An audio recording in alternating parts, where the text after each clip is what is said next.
Kozmosz, első évad. Első rész az űrkutatás hajnala és a hold titkai. Üdvözlöm minden kedves hallgatónkat!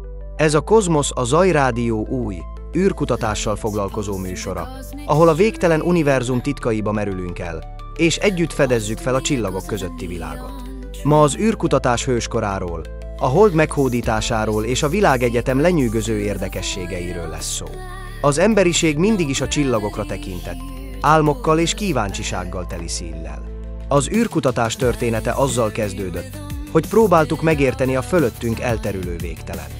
A hidegháború idején azonban a verseny a világűr meghódításáért a politikai és technológiai rivalizálás szimbólumává vált.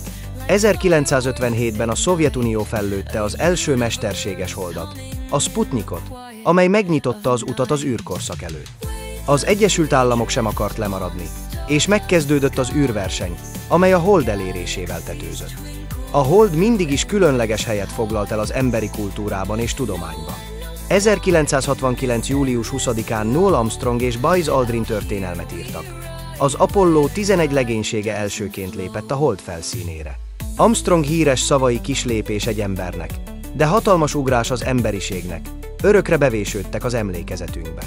De miért is volt olyan fontos eljutni a holdra? Egyrészt technológiai kihívást jelentett. A rakéták, a navigációs rendszerek és az űrhajósok kiképzése mind olyan szintű együttműködést és innovációt követelt meg, amely addig elképzelhetetlen volt. Másrészt pedig szimbolikus jelentősége is volt. A hold meghódítása azt jelentette, hogy az emberiség képes túllépni saját bolygójának határain. A hold azonban nem csak a múlt, hanem a jövő is. A NASA jelenleg az Artemis program keretében újra embert akar küldeni a holdra. Ezúttal a cél a hosszabb távú jelenlét, és az ottani erőforrások, például a vízjég kihasználása.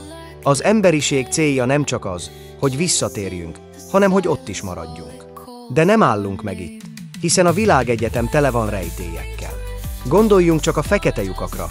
Ezek az elképesztő gravitációs erők olyan sűrűséggel bírnak, hogy még a fény sem képes kiszabadulni belőlük.